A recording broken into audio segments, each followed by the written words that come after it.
Sage Wanderer here, and welcome to the sheep pen. Bah, where no goats are allowed. So, wouldn't it be great if the wolves could convince the sheep that there are no such things as wolves, and that those things that look like wolves with the big teeth and the bushy tail, that really those are just sheep. They're not wolves. And whenever a sheep gets murdered in the field, it's another sheep that did it. It's not a wolf because wolves don't exist. In fact, you're an ignorant sheep if you think that wolves exist. Wouldn't it be great if shoplifters could convince store employees and owners that shoplifting doesn't exist? These are not the shoplifters you are in search of. Right? Shoplifting doesn't exist. No, I'm not taking anything from your store because that doesn't exist. Wouldn't it be nice if bank robbers could convince the banks that the money that is in the vault is actually does belong to the bank robber because bank robbery doesn't exist? Okay, I know I'm being stupid, and this is a thing they call reducing to the ridiculous. But the greatest thing that demons ever accomplished in this world was to convince the vast majority of people that demons don't exist. They're like burglars who've convinced homeowners that you don't need locks because there's no such thing as burglary. No one's coming into your house to steal your stuff. It's like the government. Nobody's coming to take your guns, right? Do you believe this gaslighting malarkey? That's one of the number one earmarks of the devil is to look you right in your face and lie to you, to make you believe a lie. The devil's first lie was, "You shall not surely die." The serpent in the garden tries to get Eve to eat the apple, and Eve says, or the apple, we all know what the apple was. And so he's like, "Hey, take a bite out of my apple, baby." And she's like, "Hey, God said if I did that, I would surely die." And the devil's like, "You won't surely die." So the devil loves to tell people there's no such thing as demons. You stupid human demons. Listen to yourself. You're saying that there's imaginary creatures running around, invisible creatures that are responsible for all of the sickness and all of the crime and all of the hell on earth and all the evilness of humanity is all because of some invisible. You stupid humans, there's no such thing as demons. Don't look at the demon in the mirror. I'm sorry. It's so freaking absurd. So many of you know that I am residing now in the great state of Oklahoma, which means I'm in some ways submerged in and submersed in a almost foreign country. I'm telling you the truth. It kind of feels the most foreign of any place I've lived. And I've been trying to figure it out since I've been here. It should be just like Texas. Texas has got red deer, red dirt, and white-tailed deer. Texas has got largemouth bass and bubbas and redneck hillbilly folk. Got country people, red dirt road, and I don't know if they drink Lone Star beer up here or not. Whatever they drink some beer too. I mean, it just seems like it ought to just be North Texas, right? But it's not. It's not. And the main reason it's not is because of the dense population of Native Americans that live here and their culture that changes Oklahoma. Oklahoma is different than any place I've ever lived. And it's taken me a while to figure it out. And it's because of Native Americans. Not to say Native Americans are bad. I'm not judging them racially at all. In fact, Native Americans in Oklahoma are hugely racially diverse. Like there's tribes from all over the country here. They were brought here, forced here by the government in the 18th century, in the 19th century. Yeah, and it was known as the Great Indian Removal, where they force migrated natives to the state of Oklahoma. So it's not has nothing to do with their ethnicity. And I don't even really blame the culture, because the culture is very different amongst tribes. They share some pan-Indian culture, they call it. Used to call it pan-Indian. I guess that's not politically correct now, even though that was a term coined by the Native American movement. The American Indian movement, AIM, was the author of a lot of that stuff. But since then, that's become, not politically correct to use that terminology. But nonetheless, the culture varies from tribe to tribe. And right around where I live, that you can like drive 10 miles in one direction or 10 miles in another direction and just go from one different tribe's territories to the other. Some of them are tribes that were native here. I believe Sac and Fox were here in Oklahoma before the other Native Americans were sent here from other places and other tribes. And then there are others that were forced here from the East Coast or even further north, or even there's even some Apache, and I don't think there's any Navajo here. But so there's just this really diverse. So it's not the culture necessarily. It's the religion. It's the religion that makes Oklahoma feel foreign to me. And I don't think the people that live here realize how much Native American paganism has infiltrated their culture and affected the way that people think, live, and act here. And one of the things that has been irritating me, I have a pretty close friend of mine that I sing with. Okay, he's a buddy that I do karaoke with, and he's native. I don't even know what tribe he's from, but he has like really bad health issues that dominate his life, and he's my age, but he only has one leg. He goes to dialysis on a daily basis, and I'm not sure, but I think it's like uncontrollable diabetes. Right, this is what did this to him. But he he and I get along. Like we like the same music. We're from the same era. We got the same kind of sense of humor. We got a lot of stuff in common, right? And but he really hates God. Like he really doesn't believe in the Judeo-Christian God. He lumps God and Jesus and all that, and televangelists, and and hoaxsters, and all of the things that people criticize about Christianity, all together into one giant lump of hate that occasionally comes out. And see, I'm quiet about what I do. I don't. Most of the people who I rub elbows with don't know that I'm some kind of strange online preacher, sage person, right? An exorcist, an online exorcist. People don't understand or don't know that about me. And those that do, some of them are very close followers. Like some of the people in my life here in the Shawnee area are also viewers.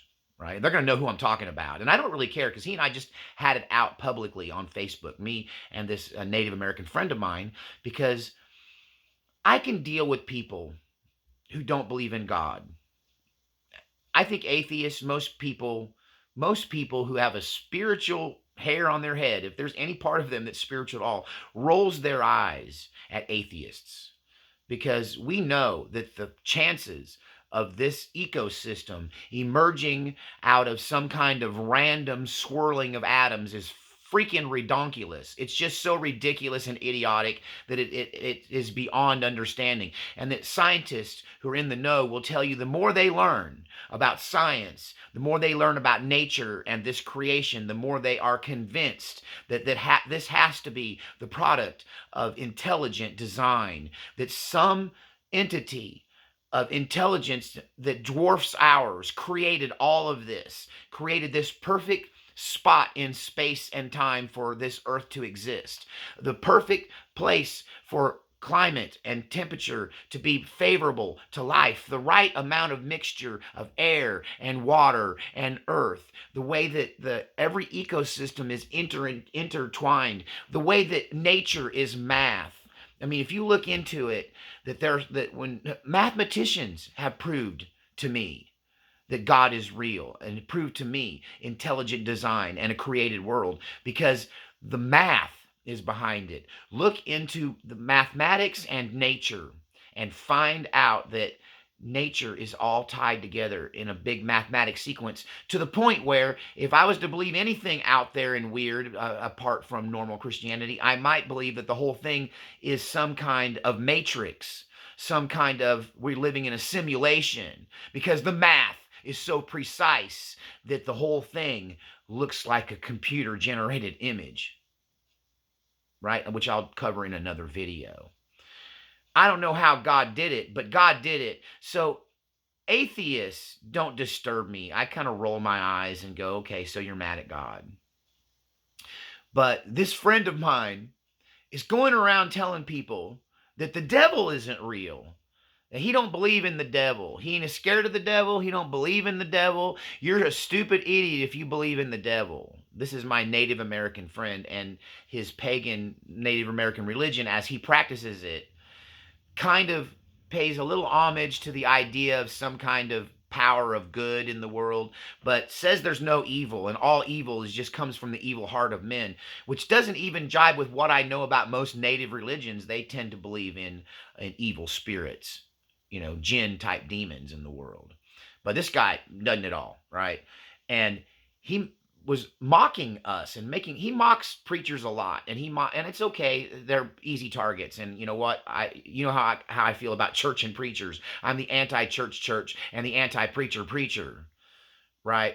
But when he starts going around telling people how stupid we are to believe in devils, when I am an exorcist and I have firsthand proof, honestly, I have more firsthand evidence that demons exist than I do that God exists. And I have converted more atheists and agnostics to God, not by proving that God exists in the methods that we talked about, the science, the facts, the numbers, the math of it all. None of that. I don't even cover that. I've convinced these atheists and agnostics that God exists by pointing out the very real demon interference that they have in their lives and the lives of the people around them. And if demons are real, then guess what? It's all real. If demons are real, God is real, and angels are real, and the Bible is real, and spiritual warfare is real, and the power and the energy behind the fight between good and evil is real. Witchcraft is real. It's all real. Star Wars is a documentary. Here's the Force. Here's the Force. I believe in the Force. Right?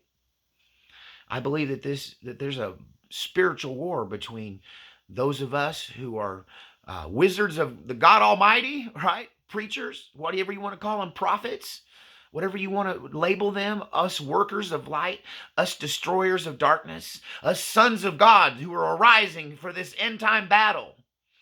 We are real. And the power we wield is real.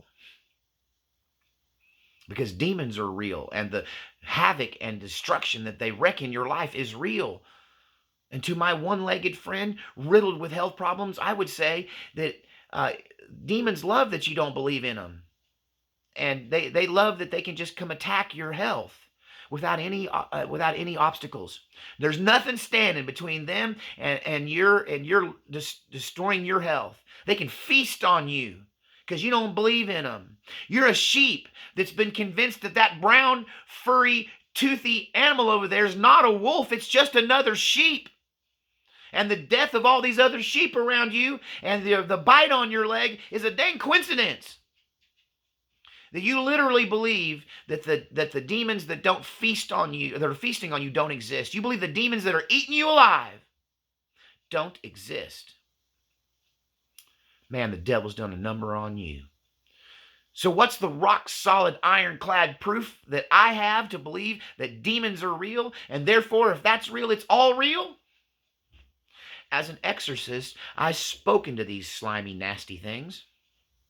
And some of you science-based thinkers and skeptics might say, well, Sage, that person was just acting crazy and acting like a demon and impersonating a devil, just messing with your head. It's all a giant joke, and you're the punchline. Well, then you tell me how that demonic entity speaking through that 14-year-old boy's mouth sounded like this, right? And knew things about me that only God And somebody with a camera in my bedroom would know that when you're doing these exorcisms, it's so common, it's even in the movie The Exorcist, it's so common for these demons to reveal information to you to try to make you feel guilted or ashamed or powerless or not worthy of doing the rite of exorcism. They want to tell you that you're not qualified because you have this thing and you have that thing and you have this sin, and they start revealing your private personal sins and struggles to the people you're doing ministry to. And there ain't no way that that housewife sitting across from you or that dad or that grandpa sitting across from you could possibly know what's going on in your life. But that devil speaking through them does, because they got eyes everywhere. I'm telling you, this world isn't, demons aren't just real. They're everywhere. People say, Sage sees a demon behind every bush. No, I don't.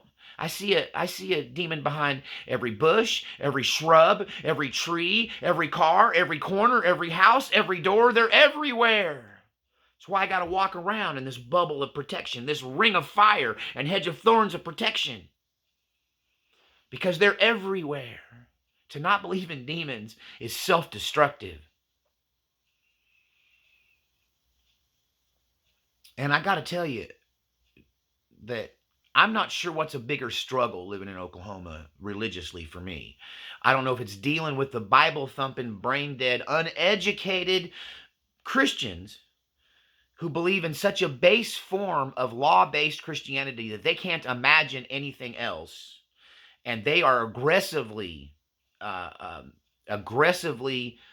combative against anybody who says anything about Christianity that doesn't jibe with their very limited, especially when you look in the scope of the past 2,000 years of church history.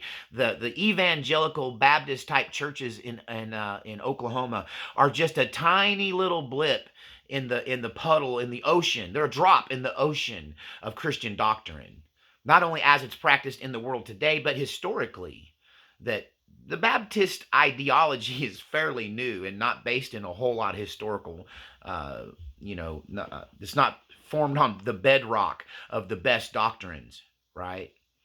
That it's relatively a new thing. If anything, I could come at you guys and call some of these Baptist evangelicals some kind of cult, because their religion is so new. And the things that I teach you are based in 2,000 years of known Christian doctrine and faith and reality. That I'm not bringing you a new religion. I'm bringing you the old original Christianity. That's what this is. I'm the ultimate primitivist. That I want to take you back to before there was a Bible, when we found the truth wherever we could find it as Christians. And that it was those people that struggled to put together these scattered books and put together this base information of proof of the deity of God and the power of Jesus Christ and the realness of this fight between good and evil that we live in on a daily basis. It surrounds us. How can you not believe in the battle between good and evil when isn't the battle between good and evil going on in the hearts of men, in the hearts of each of us every single day? Don't you battle every single day with doing the right thing versus doing the bad thing? I mean, don't you stop yourself from committing some crime almost on a daily basis out of anger, frustration? Doesn't the devil poke you on a daily basis and try to threaten your peace in your own mind? And you people don't believe in a real devil? You don't believe these demons are real?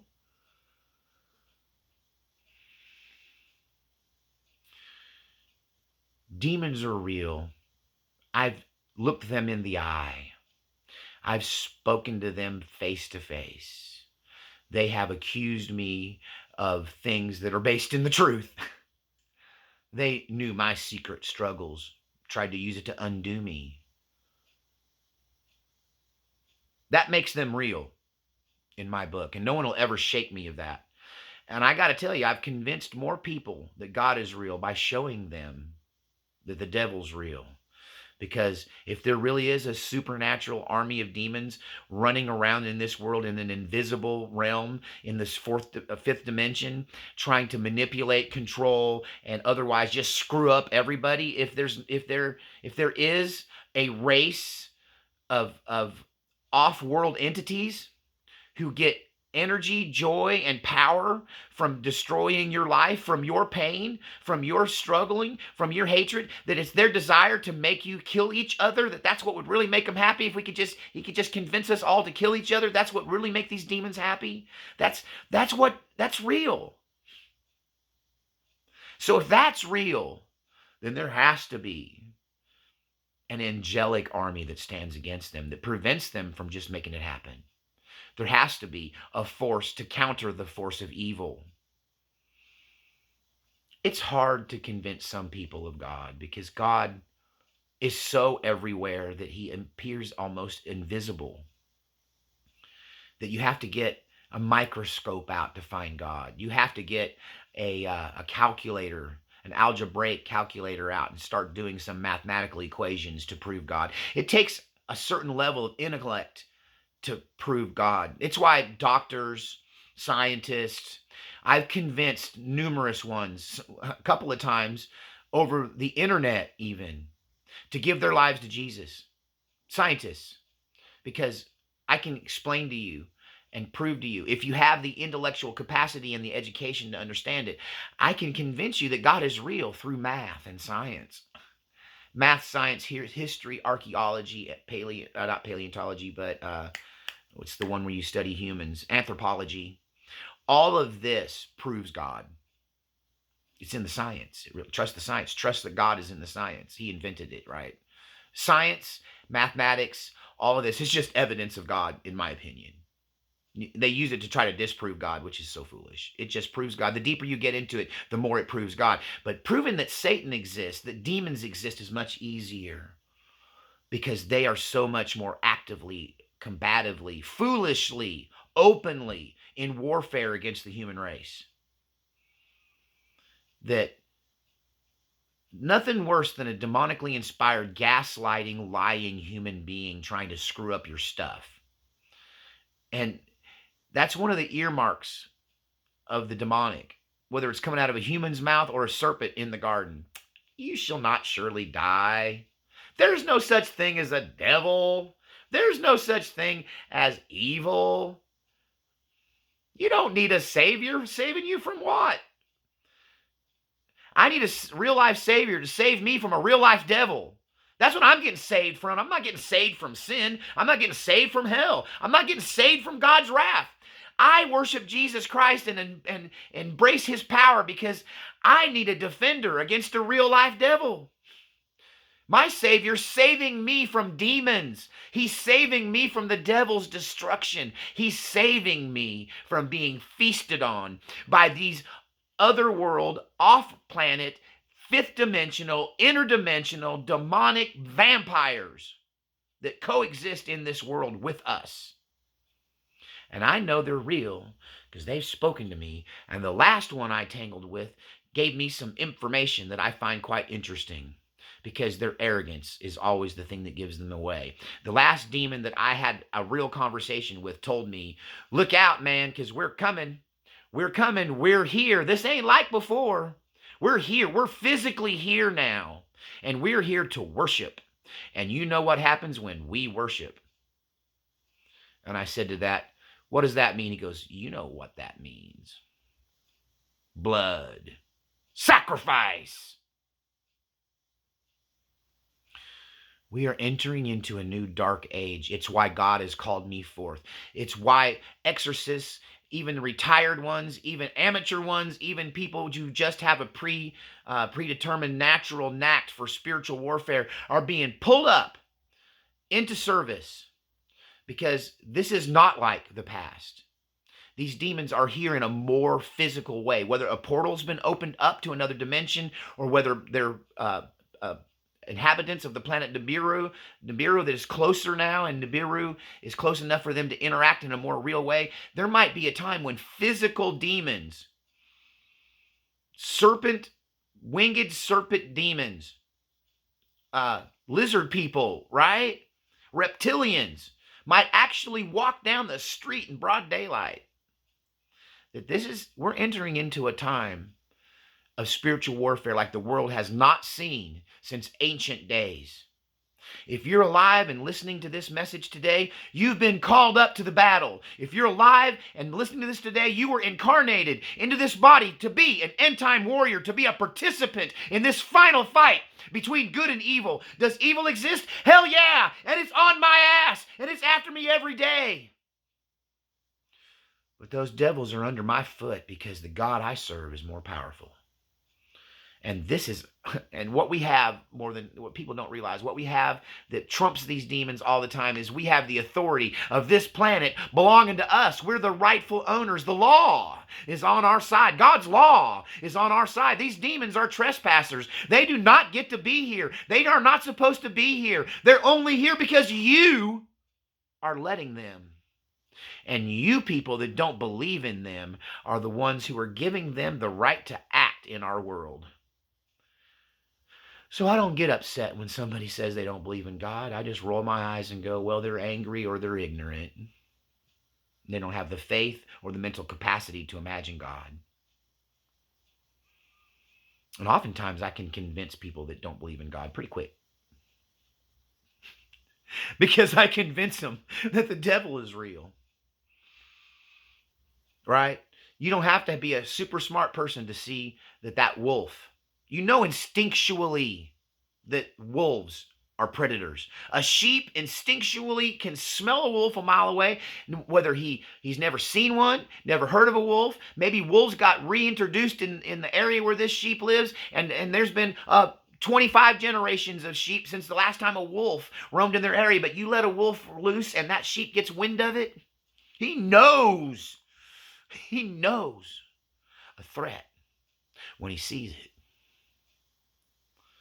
So I get upset when people go around and try to convince other people that the devil don't exist, the demons don't exist. I get more upset with them than people go out. Because see, if you don't believe in God, well, that just mainly just affects you.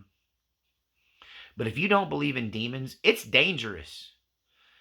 By not believing in demons, you might as well be joining their cult and becoming a demon worshiper. Because to not believe in them, to not resist the devil, is to vote for the devil. To not act is to act. To not act openly against the darkness, to not openly act in an aggressive manner, in a spiritual warfare manner against evil, is to give evil your vote of confidence. You're saying, I'm fine with how you operate in the world. Go right ahead. Continue with the raping, robbing, pillaging, death, and disease. So I got no tolerance for somebody who don't believe that demons are real. Because you'll never convince me any different.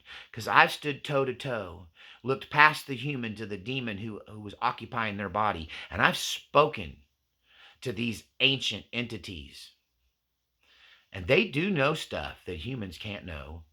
And they know my personal stuff that nobody knows but me and God and whoever might have been spying on me. Because that's the way it is. These demons, they can't see everything. They can't be inside your head and know your thoughts. Only God can. Right?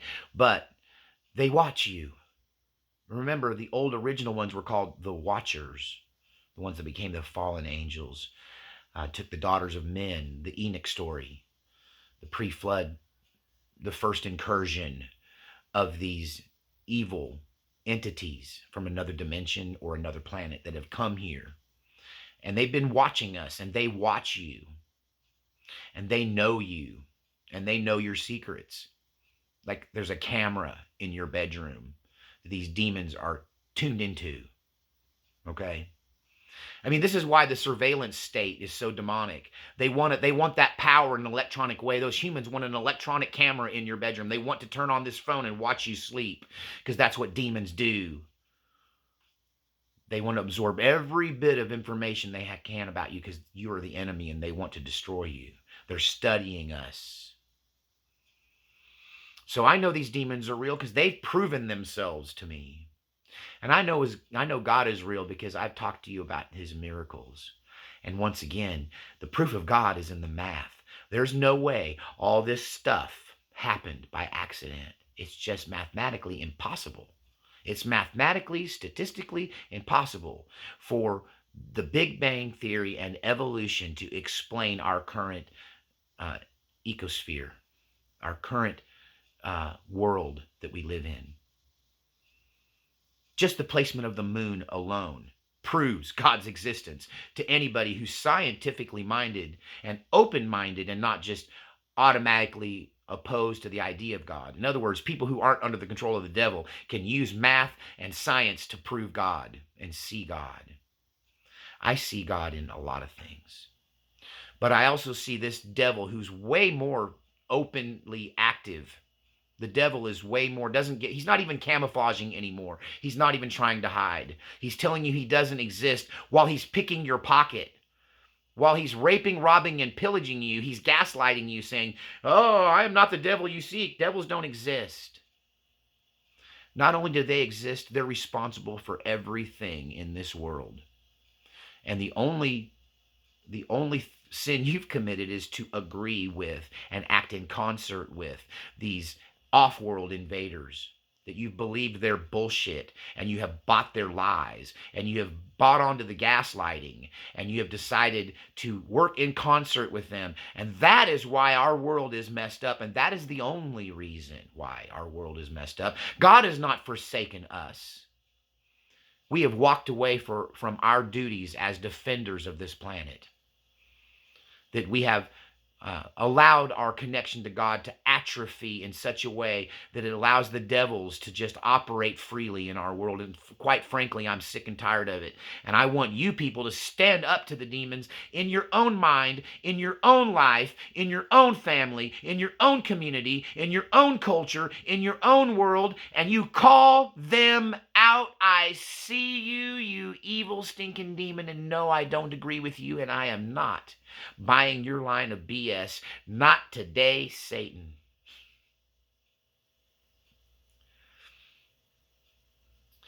I rely on you, my family, my viewers, to continue to support me so I can continue to live my dream of being a full-time pastor and a full-time sage, whatever you want to call me, wise man, teacher, rabbi.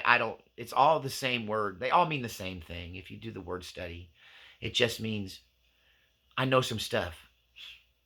I got some things figured out. I got a connection to the big guy. I can see stuff that maybe not all of you can see. So if you got anything out of this, support what I'm doing so I can continue to work in this very important task of spreading the truth of what's really going on in this world. Because we battle not against flesh and blood, but against principalities and powers of wickedness in high places. So support this fight. PayPal in the description. Email me. Send something to my P.O. box. Interact with me. If you got any questions, let's talk. If you say the devil doesn't exist, or if you say God doesn't exist, or if you argue with me in the comment section, you better have something to back it up, because blanket statements that are said without any supporting arguments are automatically deleted. So make sure that if you make a statement that disagrees with me, that you're backing it up, that you're presenting a real argument, that you're giving me a run for my money and giving me something to respond to. Because nanny, nanny, boo-boo, you're a poo-poo head and I don't like what you say is not an adult conversation. But I thank all of you that have been supporting this channel. I am backed up on my thank you letters on PayPal. Many of you have made your PayPal contributions, and I have not responded yet to those. And it's because I took some time off for the holiday weekend, and I'm playing catch up. But I hope to get to that today. And but I'm telling you now, thank you. Thank you for supporting this channel, allowing me to spread these truths, allowing me to reach out to people on multiple continents, from Australia to Western Europe to South America. I have viewers all over the West and the Orient, and most of my viewers are right here in the good old USA and Canada. But Shout out to everyone around the world. Some of you contribute to this in euros, and it gets exchange rated over into dollars every time you give. So thanks to all of you who are supporting me. Every little bit counts, and it all adds up to. I get to pay my groceries and my electric bill, and I get to keep making these videos, and I get to keep trying to exact some change in the world. I want to affect some change in the lives of the people around me. And that's what I struggle here to do. So thank you for your support in doing that. Thank you for your moral support. Thank you for your kind words in the comments. Thank you for liking and sharing these videos. And I will leave you with this blessing. May the Lord surround you in his ring of fire and hedge of thorns of protection. May he dispatch mighty angels of sufficient rank, authority, and number to rout the enemy from your midst and drive them away from you. And may the Lord surround you and envelop you in his peace, the peace of Jesus Christ that surpasses all understanding. Till next time, on the sheep pen, where no goats are allowed.